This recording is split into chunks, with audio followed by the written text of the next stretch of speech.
बंधू आणि भगिनींनो, सर्वांना रामकृष्ण हरी. आज आपण भगवद्गीतेचा 3रा अध्याय पाहणार आहोत. भगवद्गीतेमधील एकूण 18 अध्यायांपैकी सर्वच अध्याय अतिशय चांगले आणि आपल्याला काहीतरी शिकवणारे आहेत. परंतु कर्मयोग नावाचा हा 3रा अध्याय अतिशय उत्तम असून भगवद्गीतेमध्ये या अध्यायाला खूपच महत्त्व आहे. भगवान श्रीकृष्णांनी अर्जुनाला भगवद्गीता सांगितली म्हणजे ती आपल्यासाठी देखील आहे. आपण जीवन जगत असताना कोणते कर्म केले पाहिजेत, कोणते कर्म करणे आवश्यक आहे आणि कोणते कर्म वर्ज्य केले पाहिजे, कोणते कर्म त्यागले पाहिजे, याचे या अध्यायामध्ये अतिशय चांगल्या पद्धतीने भगवान श्रीकृष्णांनी वर्णन केलेले आहे. चला तर मग सुरुवात करूया. अध्याय 3. हा अध्याय आपण मराठीमध्ये पाहणार आहोत. 2ऱ्या अध्यायाच्या 11 ते 30 श्लोकांमध्ये भगवान श्रीकृष्णांनी आत्मतत्व समजावून सांख्ययोगाचे प्रतिपादन केलेले आहे. नंतर श्लोक क्रमांक 39 ते 53 मध्ये समत्व बुद्धिरूप कर्मयोगाद्वारे परमेश्वराची प्राप्ती झालेल्या सिद्ध पुरुषाची लक्षणे, आचरण व महत्त्व प्रतिपादित केले. यात कर्मयोगाचा महिमा सांगताना 47 व 48 या श्लोकामध्ये कर्मयोगाचे स्वरूप सांगून भगवंतांनी अर्जुनाला कर्म करण्यास सांगितले.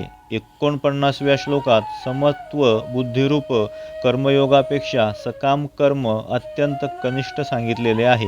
50व्या श्लोकात समत्व बुद्धियुक्त पुरुषाची प्रशंसा करून अर्जुनास कर्मयोगात संलग्न होण्यास सांगितले व 51व्या श्लोकात असे सांगितले आहे की समत्व बुद्धियुक्त ज्ञानीपुरुषाला परमपद प्राप्त होते.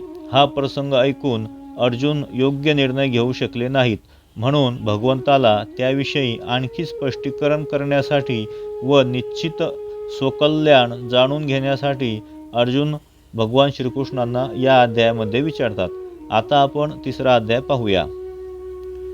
अर्जुन म्हणतात, हे जनार्दना, हे मधुसूदना, जर तुम्हाला कर्माच्या तुलनेत ज्ञान श्रेष्ठ आहे हे मान्य आहे तर हे केशवा, मला या भयंकर कर्मामध्ये का नियुक्त करीत आहात?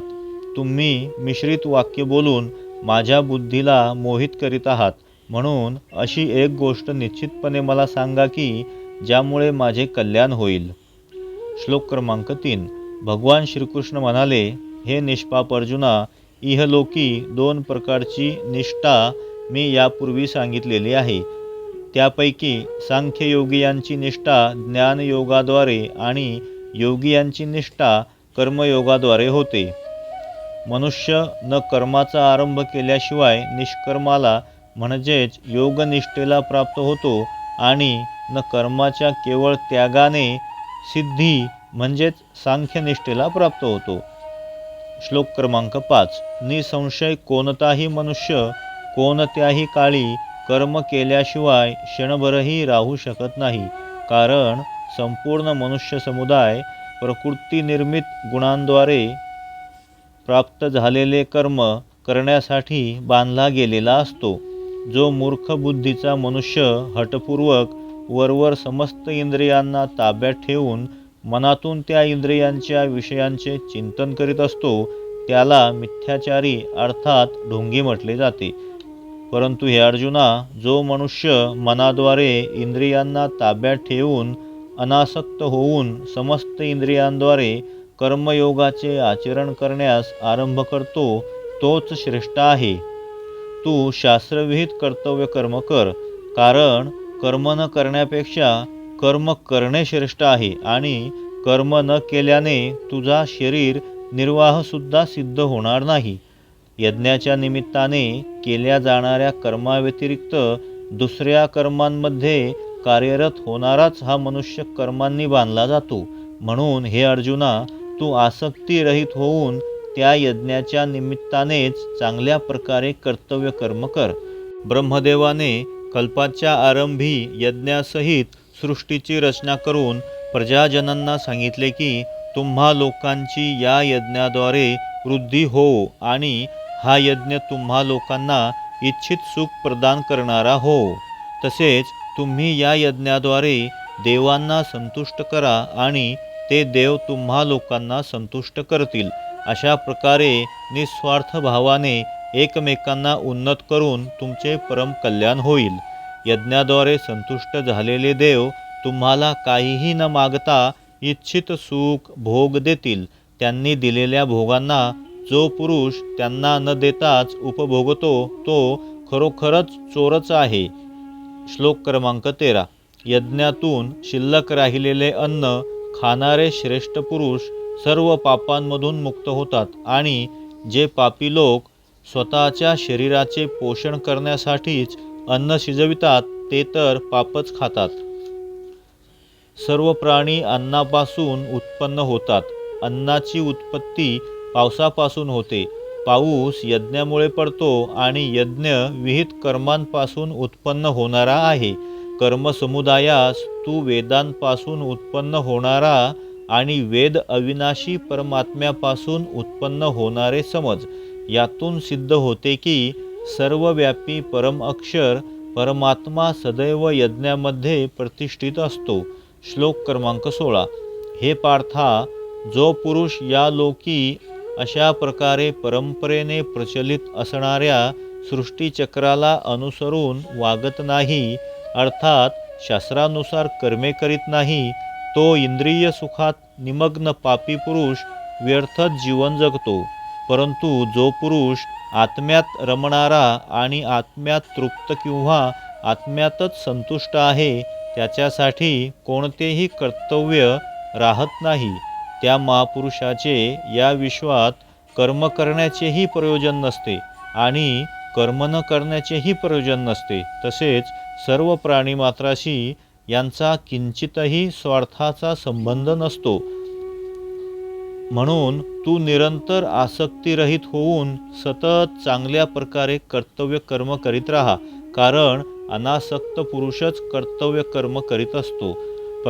आणि असे अनासक्त पुरुष कर्तव्य कर्म करीत करीत परमात्म्यास प्राप्त होतात. जनकादी ज्ञानी पुरुष सुद्धा आसक्तीरहित कर्माद्वारेच परमसिद्धीस प्राप्त झाले आहेत. म्हणून लोकसंग्रहांचा विचार करून तू देखील कर्म करणेच योग्य आहे. श्लोक क्रमांक 21. श्रेष्ठ पुरुष जे जे आचरण करतो अन्य पुरुषही त्याचप्रमाणे आचरण करतात. तो जो काही आदर्श लोकांपुढे ठेवतो त्यानुसारच सर्व मनुष्य समुदाय कार्य करू लागतात. हे अर्जुना, मला या तिन्ही लोकात कोणतेही कर्तव्य नाही आणि कोणतीही वस्तू अप्राप्त नाही, तरीसुद्धा मी कर्मच करीत असतो. कारण हे पार्था, जर कदाचित मी सावधपणे कर्म केले नाही तर मोठी हानी होईल. कारण मनुष्य सर्व प्रकारे माझ्याच मार्गांचे अनुकरण करतात. म्हणून जर मी कर्म केले नाही तर सर्व लोक भ्रष्ट होऊन जातील आणि मी वर्णसंकरित प्रजा निर्माण करणारा होईन. तसेच या समस्त प्रजेचा घात करणारा होईन. हे भारता, कर्मामध्ये आसक्त असलेले अज्ञानी लोक ज्याप्रमाणे कर्म करतात, अनासक्त विद्वानांनी सुद्धा लोकसंग्रहास्तव त्याच प्रकारे कर्म करावे. ज्ञानी पुरुषाने शास्त्रविहित कर्मात आसक्त असणाऱ्या अज्ञानी लोकांच्या बुद्धीत भ्रम अर्थात त्यांच्या कर्मामध्ये अश्रद्धा उत्पन्न करू नये. उलट स्वतः चांगल्या प्रकारे शास्त्रविहित संपूर्ण कार्य करून त्यांच्याकडूनही तसेच करवून घ्यावे. वास्तविक पाहता सर्व कर्मे प्रकृतीच्या गुणांद्वारेच केली जातात. तरीसुद्धा ज्याचे अंतःकरण अहंकाराने मोहित होत आहे असा अज्ञानी मी करता आहे असे मानतो. परंतु हे महाबाहो अर्जुना, गुणविभाग आणि कर्मविभागाचे तत्व जाणणारा ज्ञानीपुरुष सर्व गुणांमध्येच रत आहे असे समजून त्यामध्ये आसक्त होत नाही. प्रकृतीच्या गुणांनी अत्यंत मोहित झालेले लोक गुण व कर्मांमध्ये आसक्त असतात. त्या पूर्णपणे समज नसलेल्या मंदबुद्धी अज्ञानी लोकांना ज्ञानी पूर्ण पुरुषाने विचलित करू नये. मज अंतर्यामी परमात्म्यामध्ये संलग्न चित्ताद्वारे सर्व कर्मे मलाच अर्पण करून आशारहित, ममतारहित आणि संतापरहित होऊन युद्ध कर. श्लोक क्रमांक 31. जे लोक दोषदृष्टीरहित आणि श्रद्धेने युक्त होऊन माझ्या या उपदेशाचे सतत अनुसरण करतात ते सुद्धा सर्व कर्मांपासून मुक्त होऊन जातात. परंतु जे लोक माझ्या दोष पाहून माझ्या या उपदेशानुसार वागत नाहीत, त्या मूर्खांना तू सर्व ज्ञानास मुकलेले आणि भ्रष्ट झालेलेच समज. सर्व प्राणी प्रकृतीला प्राप्त होतात, अर्थात त्यांच्या स्वभावानुसार कर्म करतात. ज्ञानी पुरुष सुद्धा आपल्या प्रकृतीनुसारच व्यवहार करतो. मग यात कोणाचा हट्ट काय करू शकेल? प्रत्येक इंद्रियाच्या भोगात अर्थात सर्व इंद्रियांच्या भोग्य विषयात स्थित जी प्रीती आणि जो द्वेष आहे, मनुष्याने त्या दोहोंच्या अधीन होऊ नये, कारण ते दोन्हीही मनुष्याच्या कल्याण मार्गात विघ्न आणणारे महाशत्रू आहेत. उत्तम रीतीने आचरलेल्या परमधर्मापेक्षा गुणरहित असला तरी स्वधर्मच अतिउत्तम कल्याणकारक आहे. स्वधर्मात मरणे देखील कल्याणप्रद आहे व दुसऱ्यांचा धर्म भीतीदायक आहे. मग अर्जुन म्हणतात, हे कृष्ण, तर मग हा मनुष्य स्वतःची इच्छा नसतानाही बळजबरीने लादल्याप्रमाणे कोणामुळे प्रेरित होऊन पापाचे आचरण करतो? यावर श्रीकृष्ण भगवान म्हणतात, रजोगुणापासून उत्पन्न झालेला हा कामविकारच क्रोध आहे. हा अग्निप्रमाणे भोगांनी तृप्त न होणारा महापापी आहे. यालाच या तू विषयामध्ये वैरीच समज. ज्याप्रमाणे धुराने अग्नी आणि धुळीने आरसा झाकला जातो, किंवा ज्याप्रमाणे गर्भाशयाने गर्भ झाकलेला असतो, तसेच त्या कामाद्वारे हे ज्ञान आच्छादित केले आहे. आणि हे अर्जुना, या अग्निप्रमाणे कधीही तृप्त न होणाऱ्या कामरूपी ज्ञानवंतांच्या नित्यवैर्याने ज्ञानाला झाकून टाकले आहे. श्लोक क्रमांक 40. इंद्रिये, मन आणि बुद्धी ही सर्व याची निवासस्थाने म्हटली जातात. हा काम या मन, बुद्धी आणि इंद्रियांद्वारे ज्ञानाला आच्छादित करून जीवात्म्याला मोहित करतो. म्हणून हे अर्जुना, तू प्रथम इंद्रियांना वश करून या ज्ञान आणि विज्ञानाचा नाश करणाऱ्या महापापी कामाचा बलपूर्वक नाश कर. इंद्रियांना स्थूल शरीरापेक्षा श्रेष्ठ, बलवान आणि सूक्ष्म म्हटले जाते. या इंद्रियांच्या पलीकडे मन आहे, मनाच्या पलीकडे बुद्धी आहे, आणि जो बुद्धीच्याही अत्यंत पलीकडे आहे तोच आत्मा आहे. श्लोक क्रमांक 43 म्हणजे शेवटचा श्लोक. अशा प्रकारे बुद्धीच्याही पलीकडचा अर्थात सूक्ष्म, बलवान व अत्यंत श्रेष्ठ अशा आत्म्याला जाणून व बुद्धीद्वारे मनाला वश करून, हे महाबाहो, तू या कामरूपी अजिंक्य शत्रूला समाप्त कर. अशा प्रकारे उपनिषद, ब्रह्मविद्या आणि योगशास्त्ररूपी श्रीमद भगवद्गीतेच्या श्रीकृष्ण अर्जुन संवादात कर्मयोग नामक 3रा अध्याय समाप्त झाला. तर बंधू आणि भगिनींनो, आपण उद्या अध्याय 4 किंवा अध्याय 2 बघूया. तर हा आजचा व्हिडिओ तुम्हाला कसा वाटला कमेंट्स करून नक्कीच कळवा. आणि आमच्या चॅनलवरती नवीन असाल तर सबस्क्राईब करून बाजूलाच असलेली बेल आयकॉन प्रेस करायला विसरू नका, जेणेकरून तुम्हाला आम्ही अपलोड केलेले नवनवीन व्हिडिओंचे नोटिफिकेशन मिळत राहील. तर भेटूया अशाच भक्तिमय व्हिडिओमध्ये. ओम नमः शिवाय.